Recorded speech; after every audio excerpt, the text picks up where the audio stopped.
In sedimentary geology, maturity describes the composition and texture of grains within clastic rocks that are the result of different amounts of sediment transportation. Having a basic understanding of what determines a sediment's maturity can help us further understand how that rock originated. Clastic sedimentary rocks are composed of fragments or clasts of pre-existing rock. These include sandstones, breccias, and conglomerates. The formation of these rocks are the result of 5 different processes: weathering, erosion, transportation, deposition, and lithification. These 5 things aid in determining how mature a sediment actually is. As a sediment is transported, it continuously undergoes sorting and rounding.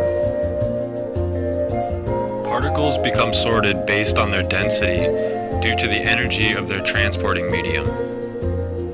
High energy currents like this waterfall can carry larger fragments. As the energy decreases, heavier particles are deposited and lighter fragments continue to be transported. This results in sorting based on density as well as rounding. Because the weathering process continues during sediment transport, mineral grains that are unstable near the surface become less common as distance and time increase.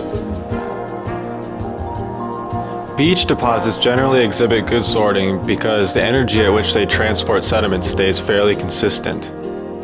This consistency results in the weeding out of unstable minerals and leaves behind a sediment that is concentrated in quartz. Quartz is incredibly resistant to weathering and as a result shows up in some of the most mature sediments. Stream deposits are usually poorly sorted because the energy at a stream varies throughout time.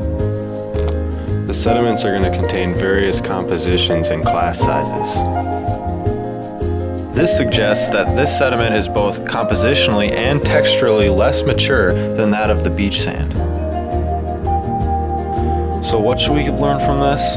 Overall, particles, when they're transported from their source area to a basin, they become smaller in size, better rounded, more spherical, and better sorted.